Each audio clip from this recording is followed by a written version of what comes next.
پوچھا کسی نے، لکھا ہے صوفیاء نے، کسی نے پوچھا تمہیں پتہ نہیں، کہنے لگے چپ کر، ہمیں کیا پتہ کون سا مہینہ ہے؟ تو حضور نے فرمایا آج تاریخ کون سی ہے؟ بھائی صاحب کو پتہ تھا نا 9 ذی الحج کو یہ حج ہوتا ہے، کون سی تاریخ ہے؟ کہا اللہ و رسولہ عالم، اللہ جانے، اللہ کا رسول جانے، قربان جائیں۔ حضور نے پوچھا دن کون سا ہے؟ سب کو پتہ ہے جمعہ ہے، کہنے لگے واللہ و رسولہ عالم، اللہ جانے اور اللہ کا۔ وہ صحابہ بتا کیوں نہیں رہے؟ تو اہل محبت کہتے ہیں صحابہ کا جواب یہ تھا ہمیں کوئی مہینوں سے غرض ہے، ہمیں کوئی دن سے غرض ہے، ہمیں کوئی تاریخ سے غرض ہے؟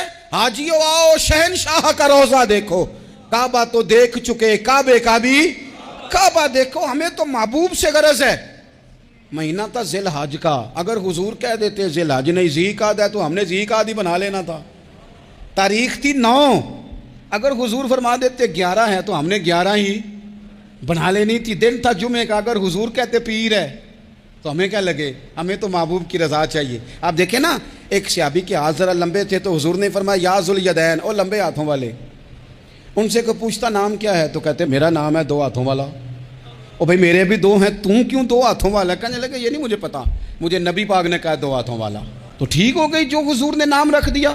تو حضور سید عالم نے پوچھا، پھر حضور نے حرمت یاد کرائی، فرمایا یاد رکھو یہ دن بھی بڑی عزت والا ہے، جمعے کا ہے، یہ مہینہ بھی بڑی حرمت والا ہے، ذی الحج کا ہے، یہ تاریخ بھی بڑی حرمت والی ہے، لیکن فرمایا جس طرح اس دن کی، اس شہر کی، اس مہینے کی تم نے عزت کرنی ہے، اسی طرح ایک دوسرے کے مال کا، ایک دوسرے کی عزت کا تم نے پاس کرنا۔ مسلمان بھائیوں، خدا را یہ حضور کہہ رہے ہیں یار، نبی پاک نے کعبہ کے سامنے کھڑے ہو کے فرمایا بیت اللہ تیری بڑی شان ہے، تیرا بڑا مرتبہ ہے، لیکن فرمایا میرے مومن کی عزت رب کی نظر میں کعبے سے بھی زیادہ ہے۔ ہم کیسے بیٹھ کے یار، ہم کیسے جرأت کرتے ہیں کسی کی پگڑی کھولنے کی کونے میں بیٹھ کے؟ ہم اپنے گھر بیٹھ کے کسی پر تبصرہ کر گئے، کسی بندہ مومن کی عزت اچھال گئے، بالکل پتہ نہیں تھا بات کا اور ہم نے کہانی بنا دی پوری کی پوری، داستان سرائی کر گئے۔ صبح سے شام تک ہماری گپ شپ کا عنوان کیا ہے؟ کسی نہ کسی کا شکوہ، کسی نہ کسی کی شکایت، یہ ہماری گپ شپ ہے۔ خدا را حضور نے تو خطبہ حجۃ الوداع میں پہلا سبق یہ دیا تھا کہ میرے جانے کے بعد ایک دوسرے کی عزت کرنا، اور اسی خطبے میں ایک جگہ پہ فرمایا یہ نہ ہو کہ میرے جانے کے بعد تم ایک دوسرے کی گردنیں مارنے لگ جاؤ، ایک دوسرے کی عزتوں کا خیال کرنا، پاس کرنا۔ مسلمانوں، میرے عزیز بھائیوں، بزرگوں، عزتوں کا دفاع شروع کریں۔ تھوڑی دیر کے لیے اپنی زبان لوگوں کے اوپر تبصرہ کرنے سے کنٹرول میں لائیں۔ کچھ چیزیں ایسی، میں مختلف شہروں میں جاتا ہوں، جس شہر میں گئے وہاں لوگوں نے یہ کہا جناب یہاں جو مولانا ہے نا، بعض لوگ یہ باتیں بڑی چسکے لے کے سنتے ہیں، یہاں جو مولانا ہے نا وہ کچھ نہیں کرتے، آپ بڑے اچھے ہیں، یہاں جو پیر صاحب ہیں وہ بڑے گڑبڑ ہیں، آپ بڑے اچھے ہیں۔ تو میں ان سے کہتا ہوں کہ میں اس لیے اچھا ہوں کہ میں تھوڑی دیر کے لیے آیا ہوں، میں نے چلے جانا ہے، اور دوسری بات یہ کہ مجھے آپ جتنا مرضی اچھا کہہ لیں، میں نے رخصت ہو جانا ہے 2-3 گھنٹوں کے بعد۔ یہاں جس آدمی کا آپ شکوہ کر رہے ہیں نا، آپ اس کو جنازے کے لیے خبر کریں نہ کریں، اسے پتہ چل گیا نا محلے میں جنازہ ہو گیا، تو اسے کوئی کام بھی ہوا تو اس نے کہنا یار نہیں محلے میں فوتگی ہوگی، میں نے جنازہ پڑھانا ہے، اس نے جانا نہیں۔ تو کمزوریاں تو سب جگہ ہوتی ہیں، لیکن ان کمزوریوں کی وجہ سے آپس میں بغض پیدا کر لیا جائے گا، اور پھر کمال بات ہے نا کہ اپنی ساری کمزوریوں سمیت اپنے آپ سے پیار ہے، اپنے آپ سے محبت ہے، اور دوسرے کی ایک کا پتہ چل جائے تو ہمیں گھن آنے لگ جاتی۔ تو حضور نے خطبہ حجۃ الوداع کے موقع پر یہ بات ارشاد فرمائی۔ دوسرا حضور نے فرمایا لوگوں یاد رکھنا، یہ خطبہ حجۃ الوداع میں نبی پاک نے فرمایا، یہ حضور خطبہ دے رہے ہیں، اور اس وقت دے رہے ہیں جب حضور صحابہ کو بتا چکے ہیں کہ یہ آخری ملاقات ہے، جو دور دراز سے آئے ہیں ان کو بتایا ہے کہ یہ میری تمہاری جو مجلس ہے، جو محفل ہے، جو تم سے بات ہو رہی ہے، یہ آخری ہے۔ محبوب فرمانے لگے لوگوں یاد رکھنا قیامت قائم ہوگی۔ ان جملوں کا حسن ملاحظہ کر لیں۔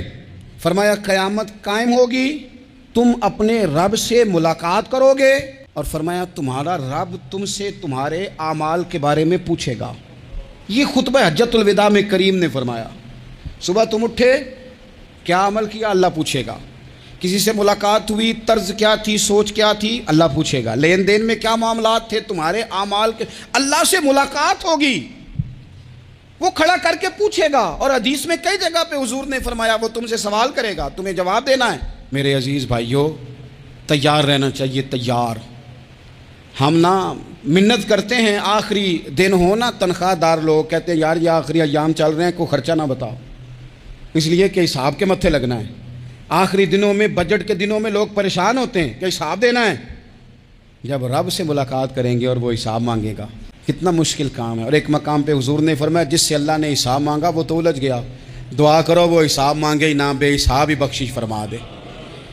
نبی پاک صلی اللہ تعالیٰ علیہ وآلہ وسلم نے ارشاد فرمایا اسی خطبہ حجۃ الوداع میں، حضور فرمانے لگے سن لو میں نے تم تک اللہ تعالیٰ کا پیغام پہنچا دیا ہے، اب جس شخص کے پاس امانت رکھی ہو اس پر لازم ہے کہ وہ امانت اس تک پہنچا دے جو اس کا مالک ہے۔ ہم بہت سارے لوگ ایسے ہوتے ہیں ہمارے پاس امانتیں ہوتی ہیں، کچھ بھی نہ ہو تو کچھ لوگوں کے راز کی امانت ہوتی ہے، کچھ بھی نہ ہو تو کچھ لوگوں کی باتیں ہم تک پہنچ جاتی ہیں، وہ راز ہوتا ہے، وہ امانت ہوتی ہے۔ مجلس کی گفتگو بھی امانت ہے، لیکن ہم امانتوں کا خیال نہیں کرتے، خیانت ہو جاتی ہے۔ بہت محتاط ہو کر اپنی زندگی میں امانتوں کا خیال کیا جائے۔ یا ایھا الذین آمنوا لا تخونوا اللہ والرسول وتخونوا اماناتکم وانتم تعلمون۔ اللہ فرماتے ہیں ایمان والو، نہ رب سے خیانت کرنا، نہ رب کے رسول سے خیانت کرنا، نہ آپس میں ایک دوسرے سے خیانت کرنا، جانتے بوجھتے ہوئے یہ کام نہ کرنا۔ وانتم تعلمون، جانتے ہو، تمہیں پتہ ہے۔ کبھی بھی بددیانتی کا مظاہرہ نہ کریں اپنی زندگی میں، کبھی بھی۔ اور یہ بھی یاد رکھ لیں، بچوں کو کیا پتا کہ ہمارا ابا حلال لا رہا ہے کہ حرام لا رہا ہے۔ آپ لا رہے ہیں نا، تو وہ تو بیچارے بھولے پن میں کھا رہے ہیں، تو حساب آپ نے دینا ہے۔ جنہ لی تو پاپ کمائے ہن کتھے نہیں ہو تیرے کر دے، بلا نا۔ تو بچوں کا تو یہ معاملہ ہے بھائی، اللہ ماشاءاللہ کہ وہ وقت پہ ہی، شادی کے 10-15 دن کے بعد ہی ان کو پیغام مل جاتا ہے کہ اگر ہمارا علیحدہ گھر ہو تو میں مرضی سے سجاؤں، تو میں مرضی سے سنواروں، تو میرا کوئی مطلب اپنا سلسلہ ہو، تو بڑے ٹائم پہ ساری باتیں شروع ہو جاتی ہیں۔ وہ تو معاملہ ہی بالکل اور ہے۔ تو بالکل کسی بھی امانت میں کبھی بھی خیانت کرنے کی کوشش نہ کریں، اور یاد رکھیں مال حرام جہاں آتا ہے وہاں بڑی تباہی آتی ہے۔ جہاں لوگ بددیانت ہو جاتے ہیں وہاں معاملات بڑے خراب ہو جاتے ہیں۔ اللہ تبارک و تعالیٰ دیانتداری کی توفیق عطا فرمائے۔ حضور نے خطبہ حجۃ الوداع کے موقع پر فرمایا میں نے آج جاہلیت کے سارے سود ختم کر دیے۔ نبی پاک میدان عرفات میں کھڑے ہو کے فرمانے لگے جس بندے نے بھی کسی سے پیسے لیے ہیں وہ اصل رقم دے گا، زائد نہیں دے گا۔ حضور کے بڑے قریبی تھے ایک، فرمایا انہوں نے بھی کچھ لوگوں سے پیسے لیے ہوئے، چونکہ وہ سب لوگ کرتے تھے، حرام ہی نہیں تھا۔ فرمایا میں ان کو بھی حکم دیتا ہوں کہ یہ اصل رقم وصول کریں گے، کسی سے ایک پائی بھی زیادہ وصول نہ کریں گے۔ نبی پاک صلی اللہ تعالیٰ علیہ وسلم نے خطبہ حجۃ الوداع میں ایک باریک بات حضور نے بھی، یہ آپ نے ضرور سمجھنی ہے، بالخصوص جو لوگ تھوڑا دین پر عمل کر رہے ہیں، جن کا لبادہ مذہبی ہو گیا، جنہیں لوگ حضرت صاحب، قاری صاحب، علامہ صاحب، مفتی صاحب، حاجی صاحب، بزرگوں کہہ کے بلاتے ہیں، وہ اس پر توجہ کریں۔ میرے نبی پاک صلی اللہ علیہ وسلم نے خطبہ حجۃ الوداع کے موقع پہ ارشاد فرمایا لوگوں شیطان اب مایوس ہو گیا ہے، وہ تم سے بتوں کی پوجا نہیں کرا سکے گا، ہاں وہ تمہیں چھوٹے چھوٹے گناہوں میں مبتلا کرے گا، وہ تم سے چھوٹے چھوٹے عیب کرائے گا، تم سمجھو گے یہ تو غلطی کوئی نہیں، فرمایا اس سے بچ کے رہنا۔ اب وہ مایوس ہو گیا، بتوں کی پوجا نہیں کرا سکتا، تمہیں اپنی پوجا نہیں کرا سکتا، لیکن چھوٹی چھوٹی غلطیاں، ایک مقام پہ فرمایا نا چھوٹا گناہ ہونا تو مومن اسے پہاڑ سمجھتا ہے، اتنا بڑا ہو گیا، اور منافق کہتا ہے یہ تو کچھ بھی نہیں۔ تو اپنی زندگی کے اندر چھوٹی چھوٹی کوتاہیاں، حضرت سعدی فرمایا کرتے تھے سیلاب اچانک نہیں آتے، پہلے چھوٹا سا سوراخ ہوتا ہے دریا کے کنارے، اسے بند نہ کیا جائے پھر بڑا ہو جاتا ہے، پھر وہ ٹائم آتا ہے کہ بند ٹوٹ جاتا ہے، بستیاں ڈوب جاتی ہیں۔ پہلے چھوٹا گناہ انسان کرتا ہے، چھوٹا، پھر اس سے آگے بڑھتا جاتا ہے اور بڑی بڑی غلطیاں ہوتی ہیں۔ اللہ تبارک و تعالی ہمیں رائی کے دانے کے برابر بھی غلطی کرنے سے محفوظ فرمائے۔ نبی پاک صلی اللہ تعالیٰ علیہ وسلم نے اسی موقع پر ارشاد فرمایا لوگو اللہ سے ڈرتے رہنا، اور میں تمہیں عورتوں کے ساتھ بھلائی کی وصیت کرتا ہوں۔ فرمایا رب نے تمہیں اختیار دیا ہے، عورتیں تمہارے سپرد کی ہیں، ان سے اچھا سلوک کرنا۔ فرمایا اگر کبھی کوئی ان پر تمہیں سختی کرنی بھی پڑے تو اتنی کرنا جتنی ان کی غلطی ہو، ان سے درگزر کرنا، ان سے پیار کرنا۔ اسلام نے خاتون کو باقاعدہ حقوق دیے، باقاعدہ۔ صحیح بخاری میں حدیث ہے، یہ جو نوجوان ہیں مطالعہ کرنے والے، پڑھنے سننے سمجھنے والے، یاد رکھا کریں ان چیزوں کو۔ حضرت بریرہ رضی اللہ تعالیٰ عنہ حضرت عائشہ صدیقہ کی کنیزہ ہیں، حضرت مغیث رضی اللہ تعالیٰ عنہ ایک صحابی ہیں، ان کی وہ اہلیہ ہیں، وہ اپنے خامد سے علیحدگی چاہتی تھی، ان کے خامد بڑی محبت کرتے تھے، علیحدہ ہونا نہیں چاہتے تھے، خاتون رہنا نہیں چاہتی تھی۔ انہوں نے بڑی سفارشیں کرائیں کہ میرا خامد میری بیوی مجھ سے صلح کر لے، حالانکہ وہ خاتون کنیز ہیں، خادمہ ہیں، کوئی بڑے قبیلے سے بظاہر تعلق نہیں۔ بالآخر انہوں نے گزارش کی، سیدہ عائشہ صدیقہ رضی اللہ تعالیٰ عنہ سے کہا، کچھ اور ذرائع اختیار کیے۔ حضرت مغیث نے رضی اللہ تعالیٰ عنہ، ان کے شوہر نے، کہ نبی پاک علیہ السلام کی خدمت میں عرض کریں، حضور میری سفارش کریں کہ یہ مجھ سے صلح کر لیں۔ تو نبی پاک علیہ السلام نے حضرت بریرہ رضی اللہ تعالیٰ عنہ جو کنیزہ ہیں، خادمہ ہیں، ان کو بلا کے کہا تمہارا خامد صلح کرنا چاہتا ہے۔ یہاں برادری کا بڑا کے کہتا ہے پتر میری بھی نہیں تو گال رکھنی، وہ میرے ککھاں دا بھی نہیں تو، کیا کہہ رہے ہیں آپ؟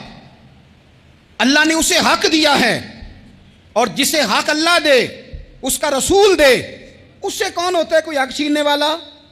نبی پاک صلی اللہ علیہ وسلم نے حضرت بریرہ سے کہا تمہارا خامد صلح کرنا چاہتا ہے اور وہ روتا ہے تمہارے لیے، اور اس نے بڑی سفارشیں کی ہیں، تم اس سے صلح کر لو۔ حضرت بریرہ رضی اللہ تعالیٰ عنہ عرض کرنے لگی یا رسول اللہ صلی اللہ علیہ وسلم، آپ جو حکم کریں میں حاضر ہوں، ایک بات پوچھ سکتی ہوں؟ ایک گزارش کر لوں؟ ایک صرف حضور میرا بولیا چولیا معاف کری، ایک بات کر لوں؟ تو کہا کرو۔ عرض کی یا رسول اللہ یہ آپ کا حکم ہے یا مشورہ ہے؟ یہ محبوب کی بات ہے، محبوب کی۔ کوئی بزرگ کیوں جبر کرتا ہے کسی پہ؟ کوئی حضرت شیخ کیوں کہتے ہیں زبردستی عورت کو کہ تو جا؟ نبی پاک صلی اللہ علیہ وسلم نے فرمایا صلح کر لے۔ یا رسول اللہ ایک بات عرض کروں؟ کرو۔ حضور حکم ہے کہ مشورہ ہے؟ تو نبی پاک نے فرمایا نہیں، مشورہ ہے۔ تم عاقلہ ہو، بالغہ ہو، اسلام تمہیں با اختیار کرتا ہے، چاہو تو رہو، چاہو تو خلا لے لو۔ عرض کرنے لگی حضور اگر مشورہ ہے تو پھر میں مغیث سے صلح نہیں کرنا چاہتی۔ میرے محبوب نے فرمایا تو جس حال میں راضی ہے میں بھی راضی ہوں۔ ٹھیک ہو گئی بات، ختم ہو گئی۔ حضور نے کوئی زور نہیں، اتنے اسلام حقوق دیتا ہے عورت کو، کسی کو اجازت نہیں کہ وہ جبر کرے، وہ ظلم کرے۔ میں آ گیا ہوں صلح نہیں کرنی، بے تو کیوں آیا ہے؟ تو نے وقت گزارنا ہے، جانے وہ خامد کس طرح کا ہو۔ تو نبی پاک صلی اللہ علیہ وسلم نے خطبہ حجۃ الوداع کے موقع پر فرمایا عورتوں کے ساتھ اچھا